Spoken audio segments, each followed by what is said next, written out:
No último vídeo, nós falamos a respeito das semelhanças, assim como o reino de Judá sofreu com a invasão da Babilônia.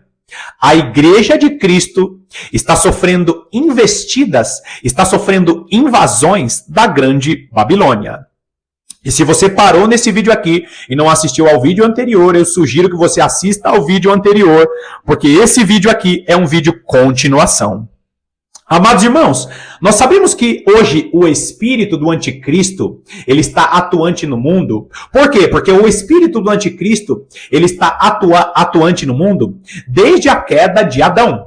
O espírito do anticristo, que é o espírito que faz oposição ao próprio Deus, é o espírito que faz oposição a Jesus Cristo e a toda a sua obra, é o espírito que está entrando, invadindo a igreja. Por quê? Porque ele quer perverter os princípios de Deus, ele quer perverter os princípios da palavra de Deus. Agora, nós vamos ver toda a palavra nos mostrando que os acontecimentos da própria palavra, eles acontecem de maneira cíclica. Vou repetir. Existem muitos acontecimentos registrados na palavra de Deus que eles vão se repetindo ao longo da história. E muitos pensam que o que está escrito na palavra de Deus, principalmente no Antigo Testamento, não vai acontecer mais. Só que todas as vezes que o povo de Deus se perverte, Deus levanta ferramentas de sua ira para promover a restauração. Porque, infelizmente, a maior parte das pessoas que servem a Deus, quando elas se afastam de Deus, elas precisam ser apertadas para voltar para o caminho do Senhor. Então Deus, assim como Deus apertou Judá, assim como Deus usou a Babilônia como ferramenta de sua ira, Deus está promovendo situações e permitindo que a grande Babilônia faça investidas, promova divisão, promova misturas. Por quê? Porque Deus está levantando uma geração que não se vende às propostas do espírito do anticristo. Então, eu sugiro que você fique até o final desse vídeo, porque nós estaremos meditando a respeito da invasão da Babilônia contra o reino de Judá, e todas as estratégias do espírito do anticristo que atuou naquele tempo e está atuando de maneira estratégica para tentar desviar os líderes do Senhor, para que esses líderes estejam fora da direção de Deus. Seja muito bem-vindo a mais essa meditação do canal A Lâmpada para os Meus Pés.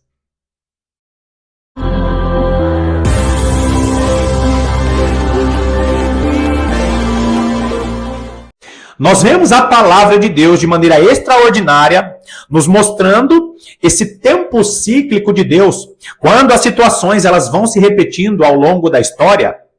E assim como houve situações de desvio do povo de Deus, assim como houve situações do povo de Deus se afastar dos caminhos do Senhor, todas essas situações se repetiram ao longo da história, e nós vemos isso no livro de Juízes. O livro de Juízes é uma clara evidência do tempo cíclico de Deus.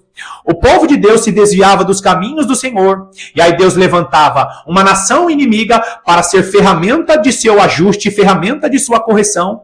E aí Deus levantava um juiz para promover uma restauração. E assim vai acontecer com a igreja dos últimos dias. Assim como o reino de Judá sofreu com a invasão da Babilônia, Deus está promovendo situações e hoje a grande Babilônia fez a investida. Por quê? Porque nós estamos vendo misturas no púlpito de nossas igrejas. Nós estamos vendo, queridos, confusão. E a própria palavra Babilônia significa confusão. Por quê? Porque agora a Babilônia não é um império literal. Agora a Babilônia é uma inspiração espiritual. E através do sistema religioso, do sistema cultural e político, a grande Babilônia já fez a sua investida e ela já está atuando na maior parte dos púlpitos das igrejas. Vai lá comigo em Jeremias capítulo 24, nós vamos ler a partir do versículo 1, que diz assim: Fez-me ver o Senhor, e vi 2 cestos de figos postos diante do templo do Senhor, depois que Nabucodonosor, rei da Babilônia, levou em cativeiro a Jeconias, filho de Jeoaquim, rei de Judá, e os príncipes de Judá, e os artífices, e os ferreiros de Jerusalém, e os trouxe à Babilônia. Agora, olha só. Eu já falei sobre as semelhanças. E nós precisamos entender que a estratégia da Babilônia, do Império Antigo, são estratégias semelhantes do que a grande Babilônia está fazendo. A grande diferença, queridos, que antigamente era uma estratégia literal, era um confronto literal, era uma briga de reinos literais. Hoje, a batalha é espiritual. Então a grande Babilônia, ela entrou dentro da cultura da igreja e, infelizmente, a igreja que está tentando se modernizar, a igreja que está tentando se atualizar, é uma igreja, queridos, que está misturando a cultura da grande Babilônia com a cultura do reino de Deus. A modernização, ela não pode interferir na cultura do reino de Deus. Você sabia que existe uma cultura do reino de Deus? Você sabia que existe uma maneira de pregar a palavra? Existe uma liturgia no culto? Ah, esse culto é muito engessado. Meus amados, nós precisamos entender que nós temos que respeitar a liturgia. E se o Espírito Santo, ele quiser bagunçar a liturgia, assim ele o fará. Nós não podemos modernizar, nós não podemos atualizar, nós não podemos alavancar com tanta tecnologia ao ponto dessa modernização, atualização e dessa tecnologia interferir na cultura do reino de Deus.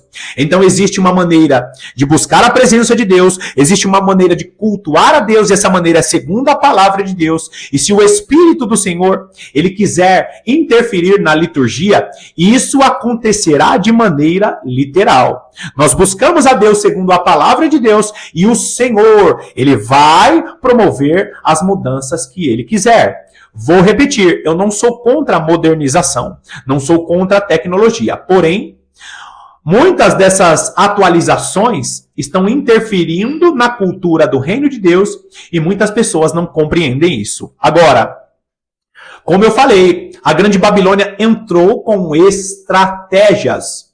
E nós vemos nesse versículo 1, primeiro, Deus dando ao profeta Jeremias o quê? A palavra, a visão. Olha, o que você está vendo, Jeremias? E ele diz assim, e vi 2 cestos de figos postos diante do templo do Senhor, depois que Nabucodonosor, o rei da Babilônia, levou em cativeiro. Presta atenção nisso. Eu falei das semelhanças. Por que Jeremias está vendo 2 cestos de figo? Porque Jeremias, ele era de Anatote. Jeremias, ele vem de uma linhagem sacerdotal que tinha conhecimento do campo. Jeremias, ele é da linhagem sacerdotal e ele é herança, sabe de quem? De Abiatar. Em vídeos anteriores, se você não assistiu a minha ministração sobre a geração Jeremias que está se levantando, sobre a história de Ilquias, assista lá. Quando Deus dá para Jeremias a visão dos 2 cestos de figo, o que Deus estava fazendo com Jeremias? Colocando a revelação do Senhor de uma maneira em que Jeremias iria compreender. Ele colocou a visão ali de uma forma em que Jeremias poderia compreender aquela revelação. E aí ele mostra para Jeremias o quê? 2 cestos de figos. Agora, o que são figos? Os figos, lá na região onde Jeremias vivia, era uma fruta muito conhecida. Por quê, queridos? Porque existiam muitas figueiras, existiam muitos sicômoros. Você sabia que sicômoro é considerado um figo da Palestina? Jeremias conhecia os sicômoros, Jeremias conhecia os figos. Tanto é que nós vamos ver o profeta Amós, em Amós capítulo 7, versículo 14, dizendo assim: eu não sou profeta, e eu também não sou filho de profeta. Eu sou boieiro e eu sou colhedor de sicômoros. O que é um colhedor de sicômoros? É um colhedor de figos. E boa parte daqueles territórios ali em Jerusalém, ao redor de Jerusalém, eram conhecidos como Palestina. A Palestina hoje, ela é uma região, é uma faixa específica de território, mas antigamente outras regiões eram chamadas de Palestina. E era muito comum os sicômoros, os figos da Palestina. E esse figo da Palestina, ele era colhido. E aí quando Amós, ele fala assim, olha, eu não sou profeta, eu não sou filho de profeta, eu era colhedor de sicômoros. O que acontecia? Era muito comum o colhedor de sicômoros chegar ali em uma árvore e ele tinha os seus auxiliares e eles faziam o quê? Eles precisavam colher os figos que estavam maduros. E aí para colher os figos que estavam maduros, era muito difícil, queridos. Por quê? Porque o figo da Palestina, ele tinha uma característica específica. Às vezes, por fora, não dava para perceber se ele estava maduro. Aí sabe o que o colhedor de sicômoros fazia? Ele saía ferindo todos os figos. Todos os figos eram feridos. Por quê? Porque às vezes o figo da Palestina ele ficava bonitão, só que ele ia apodrecendo por dentro. É aquela pessoa que tem uma casca bonita, só que está podre por dentro. Que está podre por dentro. E aí, queridos, o que o colhedor de sicômoro ele tinha que fazer para colher os figos certos e jogar fora aqueles que estavam podres? Ele tinha que ferir com um instrumento todos os figos. Os figos eram feridos por quê? Para saber qual que era o figo bom, qual que era o figo que estava maduro e não apodrecido. Quando Deus mostra para o profeta Jeremias 2 cestos com figos, o que ele está dizendo? Olha, eu tenho figos específicos aqui. Se o figo não for ferido, não tem como saber se o figo é bom, se o figo é maduro. Olha o versículo 2. Tinha um cesto figos muito bons, como os figos temporãos, mas o outro, ruins que eram, não se podiam comer. O que ele está vendo? Figos com características diferentes. Primeiro, figos como figos temporãos. Agora não esqueça do que eu vou te falar agora. Por que eu iniciei esse vídeo falando sobre a investida da Grande Babilônia? Porque Deus vai permitir que os pastores das nações, que a liderança espiritual das nações sejam feridas. Sabe por quê? Para mostrar quem é figo bom e quem é figo podre. Por quê? Porque tem muito figo podre misturado com o figo bom. Deus precisa ferir todos os figos. Por quê? Porque quando ele ferir um figo que está bom, ele vai olhar e vai dizer, esse figo tá bom, vai ser colocado no cesto. Agora, quando ele olhar e ferir o figo e ver que o figo está podre, ruim, o que ele vai fazer? Vai lançar fora. Não serve para ficar no cesto do Senhor. Deus está dando para Jeremias o quê? Características do figo. É por isso que o colhedor de figo, o colhedor de sicômoro, ele precisa ferir toda a árvore. O apóstolo Paulo, dando uma explicação semelhante a essa, ele dá uma explicação maravilhosa. É até importante que surjam no meio de vós pessoas que sejam falsas. Por quê? Porque quando aparecem aqueles que são falsos, os verdadeiros ficam em evidência. Então, queridos, Deus vai permitir investidas da Grande Babilônia. Por quê? Porque agora a investida ela é só espiritual. Só que as nações vão começar a viver crises. Por quê? Porque os pastores das nações serão feridos, serão oprimidos. A liderança espiritual, é por isso que você que está me assistindo aqui, talvez você pense assim, nossa, parece que minha luta aumentou. Sabe por quê? Porque você faz parte da nova liderança espiritual que está sendo ferida pelo colhedor de figo, pelo colhedor de sicômoros. Deus fere todas as nações. Deus permite os instrumentos de sua ira. Aliás, Deus permite os instrumentos de sua correção, não instrumentos da ira, mas Deus permite os instrumentos de sua correção ferir todos os figos. Por quê? Porque aquele que é figo bom que está sendo ferido voltará para o cesto. Agora, aquele que é figo podre, você vai ver aí nas notícias. Aquele que está adulterando, aquele que está usando a igreja como comércio, aquele que está usando a igreja para conchavos políticos, aquele que está usando a igreja só para ganhar relevância nas redes sociais, aqueles que estão usando a igreja que são figos podres, esses vão ser o quê? Vão ser lançados fora. Agora, ainda nesse versículo 2, você está vendo o quê? Uma característica de um figo chamado temporão. Você sabe o que é um figo temporão? Vem da palavra temporã, que significa as primeiras remessas. Por que chuva temporã? As primeiras chuvas. Por que figo temporão? É o figo que ainda está novinho, ainda está fresquinho. São os primeiros frutos. Não é só primeiro de novo, mas é primeiro de frutos iniciais. É quando Deus olha para uma geração que vai estar se levantando com a unção inicial, é aquele grupo de cristãos, é aquele grupo de líderes que vai vir com a mesma unção das primeiras chuvas. E aqui, queridos, eu sei que para alguns irmãos, algumas irmãs vai ficar bem complexo, mas eu preciso falar isso. Antes de vir o último e grande derramar do Espírito do Senhor, Deus está levantando uma geração como esses figos temporãos. Nós estamos vivendo ainda a época das primeiras chuvas. Desde o momento em que caiu o primeiro derramar do Espírito do Senhor, registrado em Atos capítulo 2, a igreja no período da plenitude dos gentios está vivendo o período da chuva temporã. Por que os figos são temporãos? Porque ainda fazem parte desses primeiros frutos. Deus está levantando uma geração com a mesma unção da igreja inicial. Por quê? Porque esse cesto de figo, ele está sendo o quê, querido? Ele está sendo examinado. Agora, o que Jeremias está nos mostrando? Jeremias está nos mostrando a visão dos figos bons e dos figos ruins. Agora, olha o versículo 3 confirmando por quê. Porque Jeremias, ele recebe a revelação e recebe a interpretação. Nesse versículo 3, Deus, ele confirma a revelação. Aliás, ele confirma as palavras de Jeremias. Por quê? Porque é muito comum, queridos, Deus dar a visão ou dar a revelação ao profeta e perguntar para o profeta: eu estou te mostrando isso. Você está vendo isso mesmo, profeta? Você está vendo o que eu te mostrei? E é lindo você ver essa dinâmica, por quê? Porque quando Deus faz a pergunta para Ezequiel, dizendo assim: ô Ezequiel, o que você está vendo aí? Ele, um vale de ossos secos. E aí Deus continua falando com Ezequiel: Ezequiel, poderia viver esses ossos que estão muito secos? E aí Ezequiel diz assim: tu sabes. Deus, ele faz perguntas para quê? Para mostrar para o profeta até onde ele vai chegar no nível daquela revelação. Então, Jeremias, nesse versículo 3, ele está dizendo o quê?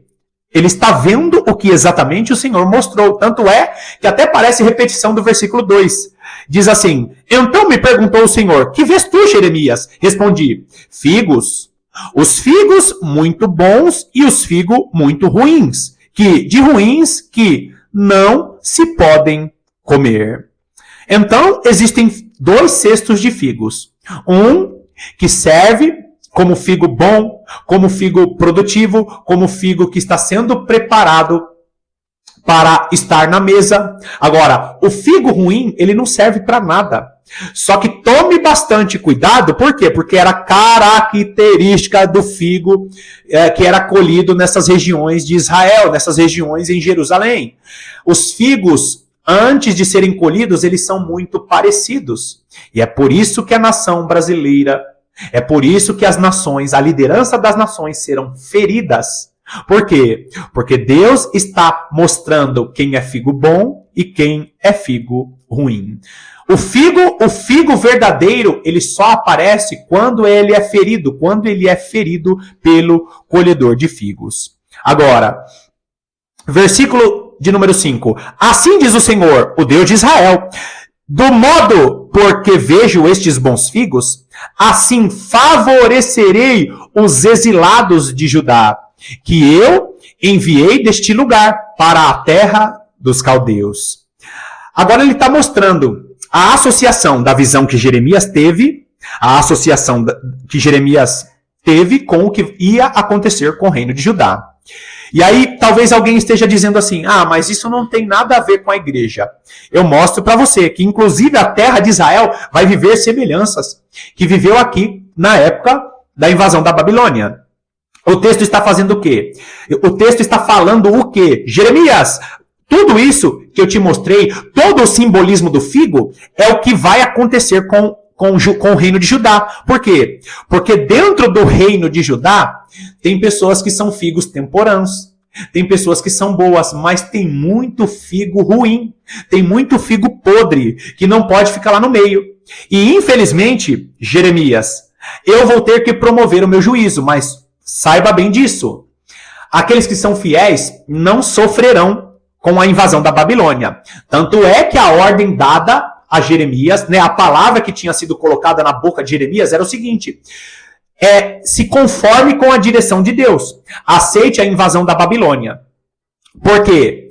Porque eu vou guardar e proteger vocês. Queridos, se a direção de Jeremias tivesse sido ouvida, a invasão da Babilônia teria sido muito mais branda, teria sido muito mais tranquila. Eu não estou dizendo para você se conformar com a grande Babilônia no meio da igreja. Por quê? Porque o que nós estamos vivendo agora não tem a ver com a primeira investida. O que nós estamos vivendo agora tem a ver com a segunda e com a terceira investida. Quando Nabucodonosor ele dá a segunda e a terceira investida, ali a cidade já estava em um tremendo caos. Ou seja, nós já estamos no meio do sistema da Babilônia. O que nós temos que fazer agora? Como Daniel. Nós temos que fazer como Jeremias, como Ezequiel, como Daniel, como Ananias, Misael e Azarias. Nós estamos no meio da grande Babilônia, ou nós estamos no meio da cultura da grande Babilônia, mas nós não nos misturamos. Ainda existem poucas igrejas que não se dobraram ao sistema do anticristo. Ainda existem igrejas que não se dobraram ao sistema das 7 cabeças e dos 10 chifres. E Deus está te levantando hoje, amado irmão e amada irmã, para não se misturar com o sistema da grande Babilônia. Eu quero que você volte comigo lá no versículo 1. Nós vamos finalizar com o versículo 1. O versículo 1 está nos mostrando o quê? Que quando Nabucodonosor invadiu Judá, ele levou classes de pessoas específicas. Por quê, queridos? Porque Nabucodonosor sabia que seria necessário usar aqueles que são influenciadores da nação para que a nação seja subjugada de maneira completa.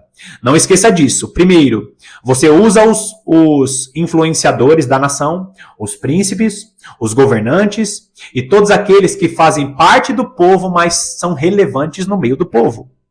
Você precisa influenciar as lideranças da igreja. Por quê?